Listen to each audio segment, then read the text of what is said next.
ನಮ್ಮ Chikkaballapur district police Nandi police station limits ಅಲ್ಲಿ ಒಂದು ಬಸ್ ಆಕ್ಸಿಡೆಂಟ್ ಆಗಿದೆ. KSRTC ಬಸ್ ಆಕ್ಸಿಡೆಂಟ್ ಆಗಿದೆ.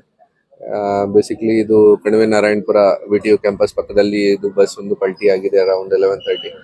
ಈ ಬಸ್ ಕೊಲ್ಲಪಳ್ಳಿಯಿಂದ ಚಿಕ್ಕಬಳ್ಳಾಪುರ್ಗೆ ಹೋಗ್ತಾ ಇತ್ತು.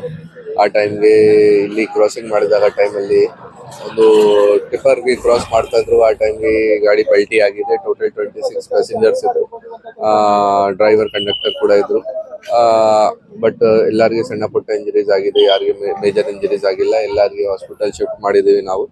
ಮತ್ತೆ KSRTC ದವರು RTO ದವರು ಎಲ್ಲರೂ ಬಂದಿದ್ದಾರೆ. ನಾವು ಕೂಡ ಪತ್ತೆ ಮಾಡ್ತೀವಿ ಯಾಕೆ ಈ ತರ ಆಗಿದೆ, ಮತ್ತೆ ರೋಡ್ ಸೇಫ್ಟಿ ಬಗ್ಗೆ ಏನು ಚೇಂಜ್ ಮಾಡಕ್ಕೆ ಅವಶ್ಯಕತೆ ಇದೆ, ಅದು ಕೂಡ ನಾವು ಪ್ರಯತ್ನ ಮಾಡ್ತೀವಿ.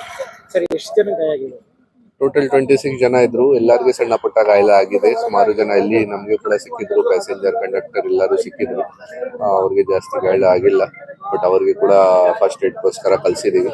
ಅವರೇ ಹೇಳ್ತಾ ಇದ್ರು ಏನು ಹೈ ಸ್ಪೀಡ್ ಅಲ್ಲಿ ಹೋಗ್ತಾ ಇತ್ತು ಬಸ್, ಆ ಟೈಮ್ ಈ ತರ ಪಲ್ಟಿ ಆಗಿದೆ. ಸೊ RTO ದವರು ಮತ್ತೆ ನಾವು ಕೂಡ ನಮ್ಮ ಆಕ್ಸಿಡೆಂಟ್ ಕೇಸ್ ಇನ್ವೆಸ್ಟಿಗೇಷನ್ ಅಲ್ಲಿ ಚೆಕ್ ಮಾಡ್ತೀವಿ ಯಾರ್ದು ತಪ್ಪಿದೆ, ಆಮೇಲೆ ಆಕ್ಷನ್ ತಗೋತೀವಿ. ಸರಿ, ಎಷ್ಟು ಜನ ಇದೆ ಸರ್? ಟೋಟಲ್ 26 ಪ್ಯಾಸೆಂಜರ್ಸ್ ಇದ್ರು KSRTC ಕಂಡಕ್ಟರ್ ಪ್ರಕಾರ.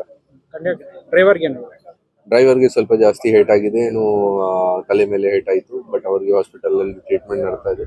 ನಮ್ಮ ಮಾಹಿತಿ ಪ್ರಕಾರ ಎಲ್ಲರೂ ಔಟ್ ಆಫ್ ಡೇಂಜರ್ ಇದೆ. ಪ್ಯಾಸೆಂಜರ್ಸ್ಗೆ ಸಣ್ಣ ಪುಟ್ಟ ಗಾಯ ಆಗಿದೆ, ಯಾರಿಗೆ ಜಾಸ್ತಿ ಆಗಿಲ್ಲ.